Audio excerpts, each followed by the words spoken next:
Now, President Trump sat down yesterday for an interview with Tucker Carlson. Now, he talked about his health care plan and specifically about how it favors the wealthy and hurts many of the people who voted for him. Fascinating. Let's take a look. Bill has as one of its centerpieces a tax cut for investors that would primarily benefit people making over $250,000 a year. Already done pretty well in the past 10 years, as you know. Yeah. A Bloomberg analysis showed that counties that voted for you, middle class and working class counties, would do far less well under this bill than the counties that voted for Hillary, the more affluent counties. I know. It seems like maybe this isn't consistent with the message of the last election. No, a lot of things aren't consistent. A lot of things aren't consistent. Oh, but he says, don't worry, that we're going to negotiate. We're going to negotiate. Okay, well, hey, look, if we're going to negotiate, then I would hope the Democrats bring the most progressive plan possible. But we all know that's not going to happen. But anyway, so, look, it's going to hurt your voters. Oh, I know. Oh, I know. Oh, well, then why you do it? Why do it? Why do it? Well, instead, he's not going to answer that. In fact, he goes on to blame the Democrats.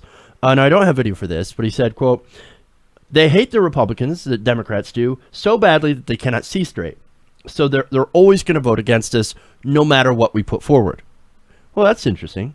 Because I'm under the impression that actually if you put forward policy that doesn't fuck over poor people to give rich people more money, they might actually vote for you instead of a corporate Democrat. In fact, Republicans and Democrats both despise corporate control over our government. Corporate influence and the big donors. We both hate them. We both despise them. That's one thing Republicans and Democrats can definitely agree on. Get the corporations, get the influence out of our government. So there's that. Now, of course, there also has to be like, you have to stop also as a party being party racists and homophobes. But you know what? All right. Anyway, that would help. I'm just saying. Now, Carlson actually did a good job here. I don't have any qualms with what Tucker Carlson said. His questions were actually pretty good. Now, he brought up the analysis, the Bloomberg analysis here. Now, it was basically, it found that taxpayers in counties that voted for Hillary Clinton in the election would actually receive more of the tax cut compared to those in counties that voted for Trump. Now, do you understand what I'm saying here?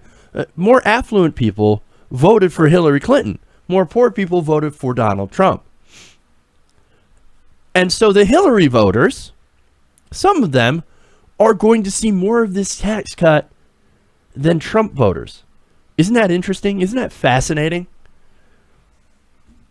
Now, why? You would be asking why. What does that mean, the tax cut? Where does it come from? Well, it comes from cutting an additional Medicare tax that generally only affected wealthy people, like those who lived in or near cities that voted for Hillary Clinton. In fact, several hundred counties that voted for Trump had there were nobody in those counties that ever paid this tax. Nobody in the counties that voted for Trump, in several hundred of these counties across the nation, would benefit from any of these tax cuts that Trump is proposing. Isn't that interesting? So that essentially screws over the very people he said he was going to help. And not only that, but under the Republican health care plan, the Congressional Budget Office estimated that 24 million people would lose their health insurance by the year 2026. Premiums would go down, yes, slightly, 10% by that time, but only because there would be a lot of older people that would no longer be able to afford their insurance. There is that example of the 64-year-old making $24,000 that would pay $14,000 in premiums. $14,000 in premiums. Wow. So as a result of this lost coverage, approximately 17,000 people, and this is a result of what happens, 17,000 people could die next year who would otherwise live and have health care. And that number would, of course, climb to 29,000 people dying per year by 2026 who would have otherwise had actual health care. Look, poor people, old people, people who get sick, a lot of them are Trump supporters. But see, these people that are going to die, that still voted for Trump, they believed it when he said, don't worry, guys, I'm going to take care of you. I'm going to cover all of you. It's going to be cheaper. It's going to be better. Believe me. Well, you did believe him.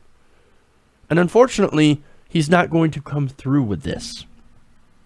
See, there are facts, and the facts point out that this plan is terrible. You realize the only plan that actually does what Donald Trump had promised, that we're going to cover everybody and it's going to be cheaper, is called single-payer healthcare. It's called Medicare for all.